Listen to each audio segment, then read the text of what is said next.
Welcome to the Lawless Astrology channel. My name is Dabney and I'm an evolutionary astrologer. Today I'm welcoming back Nick Dagan Best. We're going to do the December forecast. I don't tend to do monthly forecasts, but Nick has such a good brain for like honing in on like what's the most important things that are coming up. And he has been very gracious while he is still getting his YouTube channel where he wants it, to keep coming back and visiting with you all. So, Nick, welcome.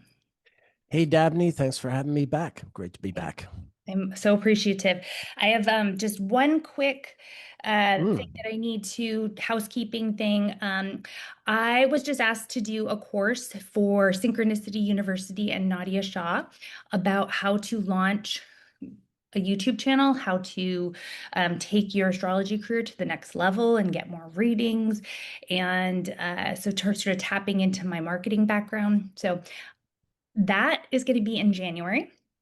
And it is Nadia Shah is very gracious. She is another astrologer. She's kind of a YouTube astrology legend, and she really likes to make things affordable for people. So it's pay what you can kind of thing. So it's as low as $25 for a 5-week class, all the way up to $250, which is probably what you'd pay somewhere else. So I'm going to put that information below.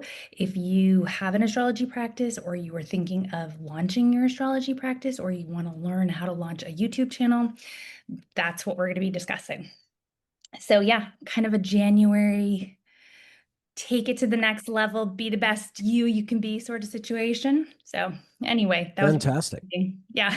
Yeah. Nadia and I go way back. I remember she was doing her YouTube channel when, and virtually no one had an astrology YouTube channel.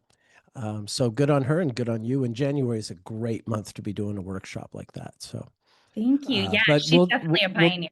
And she's really good. yeah, Check out her channel and check out Nick's channel because he is teasing the content he has. He has a video essay coming up. And also, obviously, he's available for reading. So I'm going to put all of Nick's information below as well.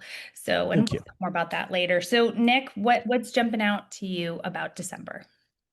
Well, November ends with both Saturn and Mercury stationing direct. And even though they happen at the very end of November, they really set the stage for where December is going, because this really is about things falling into place. And it's like if you're watching Wheel of Fortune and the letters haven't been filled into the word. All the letters are being filled out, and we're finally going to be able to read the word. And The other part of that is the Neptune station on December 10th, which is the other half of the Saturn Neptune pairing, and the sort of the intense clarity, the intense access to the next level of truth, to levels of truth that we didn't realize existed. We all have some kind of revelation, coming upon us, and whatever it may be, big ones, small ones, global ones, personal ones. Everyone's got their own sort of aha moment coming to them, and this really is the period where that comes to play. I think we've spent a lot of 2025 wondering what this new age is going to be, what this new sort of era has in store for us. And this really is the moment where we all really figure it out, and figure out exactly what moving forward into 2026 will involve, as opposed to what we've left behind in 2024. So I felt like November was so dramatic and intense in so many ways, but it was also not very surprising because it's like Mm. this weird sort of situation where like we've all kind of been conditioned to feel like everything is not the way it used to be. And so it's like at the point at which you're that conditioned, even if there are these major shocks, it's almost like it's no longer shocking, right? Like so we had the new moon in Scorpio with the Uranus opposition, which Yeah. the things that occurred within that week in the news, if that had happened 10 years ago, it would have been like the most insane week like in all of our In lives.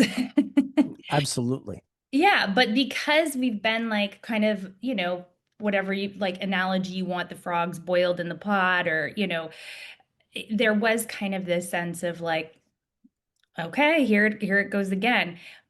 And I do think like I love the way I loved your analogy with like the letters beginning to like come into focus, Mhm. like the Wheel of Fortune letters being turned around. It's almost like people are starting to put two and two together in a way that they hadn't been able to before. And not just collectively, but like you said, like in our own lives, like in ways that we're like, oh, I get it. That's why I've done this is why this happened, right? Right. So, so talk to me about that station. Like, so now we've got Saturn is direct, but you said Mercury is going direct. Talk about how that, like, kind of those two energies together, kind of going like when a planet goes direct, what does that do? Like, what's the thing that the net we should take from that? Yeah. Well, I mean, with Saturn going direct, that really is the two-parter with Neptune, even though it's happening on the same day with Mercury. But because Saturn and Neptune are virtually conjunct, that direct station is like part of a two-parter that spreads between late November and early December until Neptune goes direct. And that really is like a that's about the cold hard truth, whether you like it or not. Just like there's no getting around it, there's no fudging it, there's no denying it. It is what it is. Mercury has a similar but different feeling of revelation when it's going direct after a retrograde. We're coming out of a period where there's been a lot of course correction, where there's been a lot of trying, failing, and trying again to accomplish something or to complete something. And so, with all of that coming together, everything sort of becomes a lot more firm and concrete and laid out, and less ephemeral and sort of like the juggler's balls are up in the air. 2025 has really felt like, the juggler is juggling the balls, but we don't know if they're going to land, if they're going to be caught, any of that. And as things stand now, yeah, um, that's exactly what the Mercury direct station, along with the Saturn Neptune, are giving us, is that access to clarity and a sort of a much more of a sense of grounding. Again, whether we like what we're seeing or whether we don't, an understanding of like, okay, this is what it is, because it's been taking us maybe the whole year to figure out what is. Not to borrow an old um, line from the Clinton thing. Yeah, like we've understood that things are changing very rapidly, and a lot of things that we've always counted on to be evergreen are not. And so it's a matter of like, okay, well, what now? What fills that void? What's the next step? Where do we go now to manage the things that we have to sort of relearn from scratch in some way or reconfigure in some new manner? So having 2025, we got sneak previews of Mm, 2026, 2027, right? With the outer yeah. planet moving into, like with Saturn and Neptune moving into Aries and Uranus dipping into Gemini. So we really got to see like, what is that all about? But then it was kind of like we had this review period where it was like, okay, we have to go back and clean some things up. And in the end degrees of Pisces, especially with that Saturn Neptune, the cleanup is really the end of the zodiac. It's the finalization. And so we got the sneak previews, but then it's like, this really how we want this sneak preview to play out? And so we've been in kind of a review mode, but now with both Saturn and Neptune going direct, now it's like, okay, now we're able to more easily take action on the cleanup. And so if the car was kind of starting, the wheels were falling off in November and like things started getting really shaky, I think December is going to be um, even more like you are on a crazy bumpy road with your tires not firmly on the car, you know? Right. So what is the Right. next thing that you have on your radar? Yeah, well, we have both Venus and Mars are coming close to the sun. Well, the sun is approaching Mars and Venus is approaching the sun, and the three of them, as they move into January, are going to come into a triple conjunction. But throughout December, it's going to be a rhythm of that nature, where the sun is chasing after Mars, Venus chasing after the sun. So there is, I mean, there is a lot of um, joining joining together between unlikely. Uh, um, Allies or the sort of like lines are being crossed in the good sense of the word, in ways that we haven't seen for some time. When Venus and Mars are with the sun, it's a chance to cross a bridge of some kind and unite in some way with those with whom we have not been united in some way. So each of us have a chance to sort of gauge things, get a strong sense of where we really stand. And we might find that we're not standing where we want to stand, or where we thought we wanted to stand is not where we want to stand. All this is a process of what we've been going through in November, as we've been course correcting and sort of figuring out um, if we actually are, where we want to be. Um, So one of the things that I had on my radar was Mars is squaring Saturn. Uh, on December 8th. So yeah. Mars in Sagittarius. So Mars is our action function, and that's what it in the sky. It's really assertion, aggression. It could be war. In Sagittarius, it's kind of like it thinks it's right. Like it, it's very opinionated. It's got this kind of bombastic, like, no one can tell me differently energy. And Mm. when it's squaring Saturn and Pisces with that, those degrees of Pisces that we've talked about, I think I want to say it's a 25 when I did a Sabian symbol thing about that it really Hmm. is this, it's like, well, Saturn's going to tell Mars, you maybe need to check yourself. Like that might not be what that you're like really excited about this, but ultimately Saturn Pisces is, that's a collective energy, and maybe you need to reflect and look and see, are you right all the time? I take a slightly different reading of that. Okay.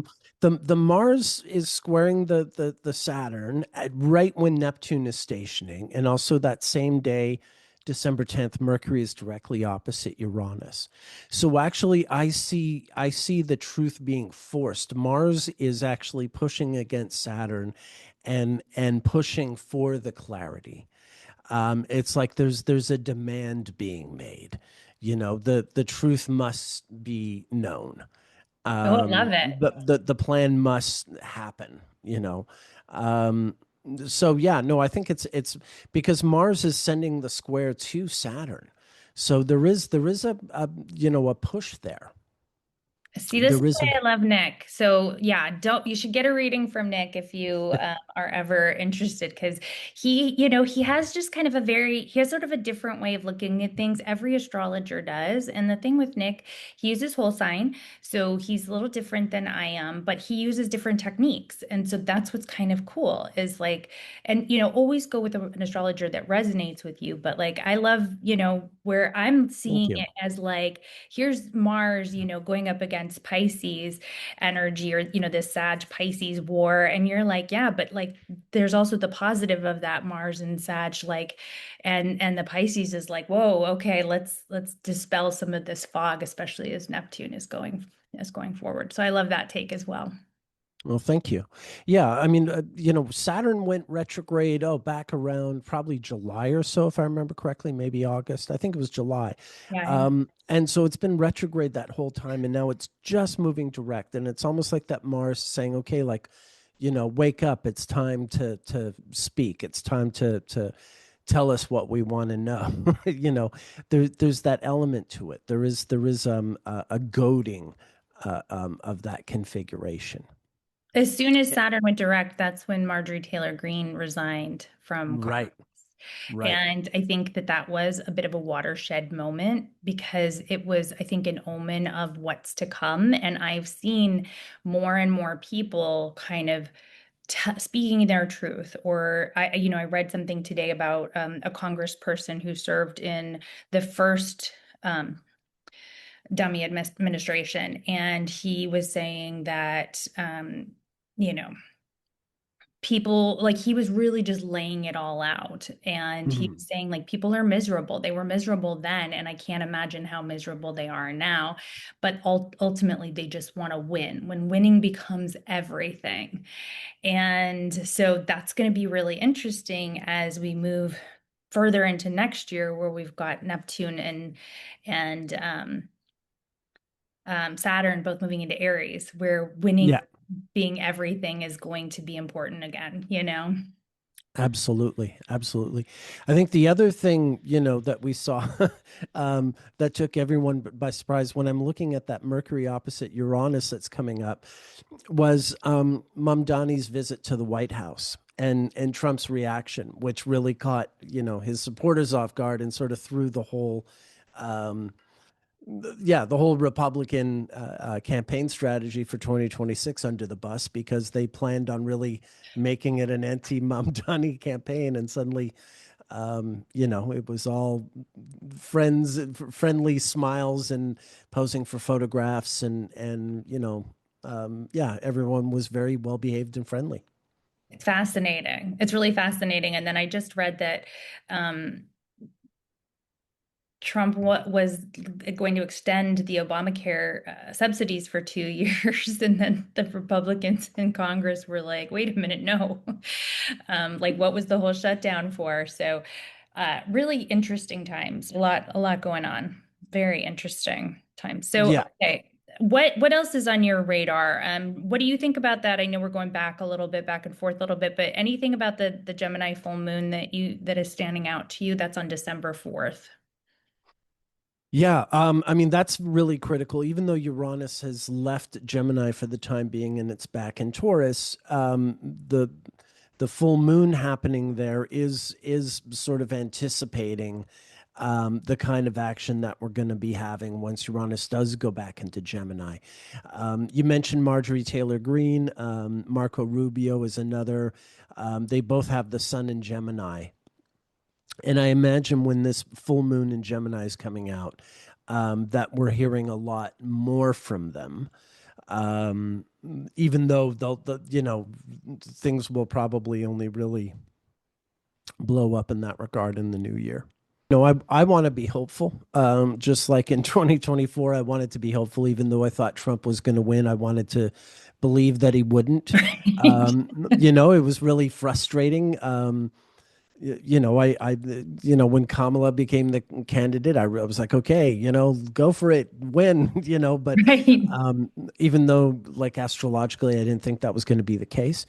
Um, so, I mean, the thing is, historically speaking, it it it happens like this. It happens in waves. There are going to be different factions in charge at different times. There will be periods when a given person will feel like their side is totally on top, and then before they know it, they're not, and they're on the back end, and they're on the defense from whoever's coming after them.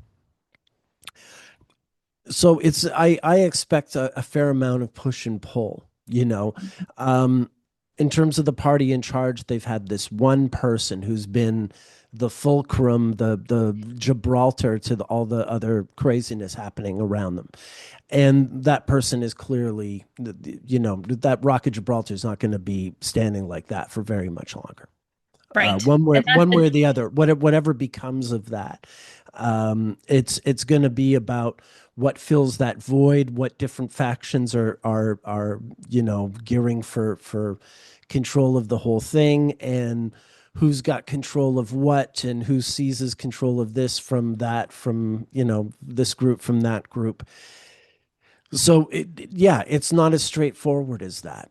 Um, I think it breaks down to a bit of anarchy before we really come back to anything resembling unity. okay. What else is on your radar that you wanted to mention about December?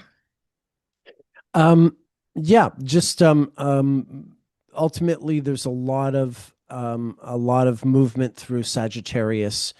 So one planet after another makes that opposition to Uranus, and that really signifies different people pivoting in different ways over the course of that month. I think that's a result of the clarity. Right as Neptune goes direct is when Mercury is opposite Neptune, but pretty soon Venus is. Sorry, Mercury is opposite Uranus, but pretty soon, Venus is also opposite, and it's a realignment. There will be different sort of factions either breaking away or coming together. The last time Pluto was in Aquarius in the 1700s, that was when the whole left wing right wing thing was invented. And it could even be that, we're going to see the end of those as a concept, maybe because the economy is changing in such a way that it just becomes sort of irrelevant. And that the new ways that we find ourselves, in alignment or in non alignment with the people around us is going to sort of shift a little bit. I read a really good article in the Atlantic um, about it was ostensibly about Marjorie Taylor Greene leaving Congress and saying like she almost got the joke. But the whole article really was about like how the seats of power, like they're all in on the fact that this is like, it's all about enriching themselves. It's really not about helping their constituents, other than, probably there are some people who naively go there and they think that they can do good. But like there's this kind of system, this establishment, and they're all kind of in on the joke. And so I think more and more discussions about that and wealth inequality and more people losing their health care, like all of these things happening, I do think serve as like uh, smashing that polarization that has been part of the way in which people are in on the joke in power. Like, it's kind of like throw them some red meat to, fight over these things that are really not the things that they need to be fighting over. These are not the existential things that matter in our lives. So I do see kind of more and more people talking about the same things, even on opposite sides of the sides. Because that's the thing, it's not about sides. The reality is like we're all in it together. So how do we Mm-hmm. kind of figure that out? How do we navigate that? And that December 20th, right near the solstice, is a new moon in Sagittarius. Mm-hmm. What's your At 28 degrees. what's your take on that one? Yeah, it's square Neptune. So yeah, this is what I was touching on at the beginning. It really does. It's at the very end of the sign, like you said. Sagittarius is a sign that really sort of um, knows where it stands. It's about having a position. It's about judgment, and so that new moon is squaring the Neptune right after Neptune is stationed direct, and there is this sense of like everyone having a sense of where they are in the present and looking forward after a period of being lost and feeling like there's really no ground under our feet. If nothing else, there's that. No, the problems aren't resolving themselves. Yeah, there is a little bit of the mood is easier right now than it was, say, in September or October after, the Charlie Kirk's murder and everything that followed. But yeah, I think these are still waves. It's true. I do have some doom and gloom, that I think that is still ahead of us. But not constant and not permanent. But Yeah. And when I say that, that is not to be critical of you. I think it's a nice balance to sometimes my like everything's gonna be fine. Like I think we do need to recognize that the economy is in pretty rough shape for a lot of people. It probably is, we keep hearing about the AI bubble. And so at the point at which the stock market does a nosedive, then that does trickle down, right? Like the earnings and the gains don't trickle down, but like once those, people at the top feel the pain, then the people at the bottom, their pain is exacerbated. And that's Yeah. something that we have to keep in mind. And then that's part of the catalyst of like recognizing that we have to come together, and the more Pluto and Aquarius feeling. And, this, at least in Placidus, this new moon is in the sixth house. Mm. And, um, and so there is this kind of sense of having to see things realistically, having to make some hard decisions. And also with the Neptune at 29 Pisces in the square, like there has to be a degree of compassion. Like, how are we going to navigate if all these people lose their health care? Like, what does Yeah. that mean? Yeah, no, I mean that is, I mean, ironically, it is going to be something that does help bring people together. Is the degree to how many people are going to be in trouble and are just going to need each other to get through this part. So yeah, no, you're absolutely right, and this is what I'm talking about. Like it's not really going to matter if someone's left wing or right wing if everyone's just lost their health care or it's too expensive to keep or whatever else is going wrong at the same time. Yeah. And Um, next year, like a little spoiler, with all of that Neptune Saturn conjunction in Aries, people are going to have to recognize that they're on their own. Like no one's coming to save us. And to some degree, that's a very empowering place to be. And that is when that you can also kind of say, like, these are my priorities. This is what I want to take care of. You start to like look after yourself in a new way, and you're not so concerned with, you know, all of the cultural made up stuff that has been the red meat that has divided us for so long. Like you just don't have the luxury of caring about, like whether a Dr. Seuss book should be banned or not. Like yeah, it's like that's not bigger fish to fry, or hopefully any right. fish to fry.